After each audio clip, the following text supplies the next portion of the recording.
Cześć.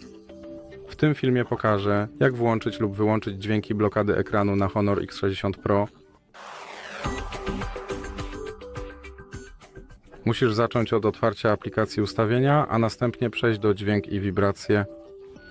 Teraz musisz przewinąć w dół i kliknąć na więcej ustawień. Jak widzisz, no tutaj jest opcja blokady ekranu, więc możesz na nią kliknąć, aby włączyć lub wyłączyć tę funkcję. To wszystko w tym filmie. Jeśli Ci się podobało, pamiętaj, aby zostawić lajka i zasubskrybować.